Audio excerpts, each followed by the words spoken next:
কালীঘাট তৃণমূলকে কার্যত দয়া করল কলকাতা হাইকোর্ট, কেননা বেশ কিছু সন্দেহজনক লেনদেনের জন্য তৃণমূল কংগ্রেসের 3টি অ্যাকাউন্ট ফ্রিজ করে দিয়েছিল ইডি। তবে বর্তমানে কোনো মোটা অঙ্কের লেনদেন করতে পারবে না, এমনটাই নির্দেশ দিয়েছে কলকাতা হাইকোর্ট। আর এর মাঝে ঋতব্রতপন্থী তৃণমূল তারা আবার পাল্টা যাচ্ছে সুপ্রিম কোর্টে। সন্দেহজনক লেনদেন হয় তৃণমূলের 3টি অ্যাকাউন্ট ফ্রিজ করেছিল ইডি।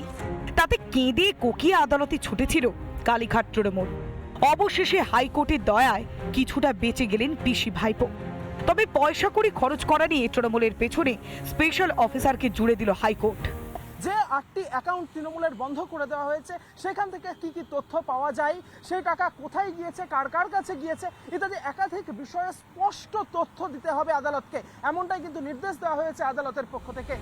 মামলার শুনানির পর কলকাতা হাইকোর্ট নির্দেশ দিয়েছে তৃণমূলের প্রত্যেক দিনের খরচের 3টি অ্যাকাউন্টে নজরদারি চালাবেন স্পেশাল অফিসার অবসরপ্রাপ্ত বিচারপতি সুব্রত তালুকদার। তৃণমূলেরই দুজনের অনুমতিপ্রাপ্ত চেকে সই করতে পারবেন, সেখানে স্পেশাল অফিসারও সই করবেন। তারপরেই ব্যাংক থেকে চেক ক্লিয়ার করা হবে। তবে কোনো বড় পরিমাণের অর্থ খরচ করা যাবে না। চুরির টাকায় কোটি কোটি টাকার সম্পত্তি, সেই টাকা নিয়ে আবার দলের মধ্যেই টানাটানি। অ্যাকাউন্ট ফ্রিজ করার পেছনে রাজনীতি খুঁজছে তৃণমূল। একটা বিরোধী দলের কাছে তাদের প্রপারলি উপার্জিত সম্পত্তি যদি তাদের থাকে এবং তারা যদি সেটা দিয়ে পশ্চিমবঙ্গে বিরোধিতা করেন এবং নিজেদের রাজনৈতিক সত্তা বজায় রাখে, তাহলে তো সরকারের পক্ষে সেটা অসুবিধে। সরকার এগুলো করবে, এগুলোই খুব স্বাভাবিক। এদিকে হাইকোর্টের নির্দেশকে চ্যালেঞ্জ জানিয়ে সর্বোচ্চ আদালতে যাচ্ছে ঋতব্রতপন্থী তৃণমূল।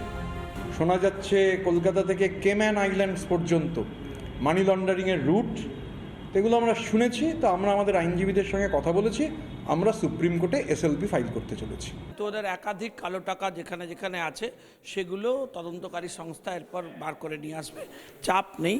ফলে কালো টাকা ওদের প্রচুর আছে, তাতেই তো অনেক কিছু করতে পারে। সব নাটক লোক দেখিয়ে কোনো লাভ আছে? দল গিয়েছে, এবার অ্যাকাউন্ট বাঁচাতে মরিয়া কালীঘাট তৃণমূল। যদি বেহাত হয়ে যায় রিপাবলিক বাংলা। নানা ধরনের কন্টেন্ট দেখার জন্য লাইক করুন, শেয়ার করুন আমাদের ফেসবুক পেজ, সাবস্ক্রাইব করুন আমাদের ইউটিউব চ্যানেল। পাশাপাশি অন্যান্য ব্রেকিং নিউজের জন্য অবশ্যই চোখ রাখুন রিপাবলিক বাংলায়।